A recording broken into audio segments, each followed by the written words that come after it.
Keeping to my schedule in the studio. I'm Hilda Ryan with your quick tip for piano teachers. Now, we all are struggling with how to end a lesson on time. Let me just share with you what I have found works for me. Number one, I have a clock within sight of the student, and I prefer not to look down at my wrist.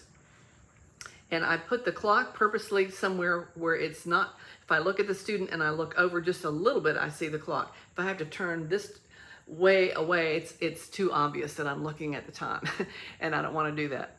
So either, close by, or maybe something on the wall that's just over the head of the student, something where it's close. All right. The other thing is that I teach mostly 45-minute lessons, the first 15 minutes of which are theory, proficiency, skills, technique, and hymn improvisation, and such things as that. So I'm keeping my eye on the clock and hoping that I finish within 15 minutes. Sometimes it's 10 and sometimes it's 17 or 18 minutes, in which case I know I have to truncate the repertoire somehow to make sure that I stop on time. Now I keep an eye on the clock, and as I get closer, I began to make decisions about how many pieces I'm going to be able to hear.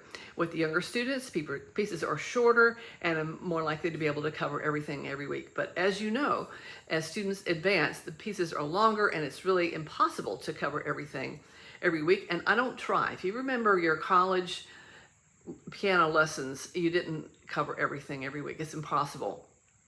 So what I want to do is address what needs to be addressed, and then keep an eye on the clock. And if there's something I can do to hear just a minute or two of something that I can't go all the way through, I might just say, let me hear just a few measures of this down to here, the first 16 bars or something, and make some comment and then say, continue. And then I will rewrite the assignment from last week. I will write it again, or else I will say continue, and then put an arrow. In other words, look at last week's assignment as you practice. So hope that's helpful on how to finish the lessons on time.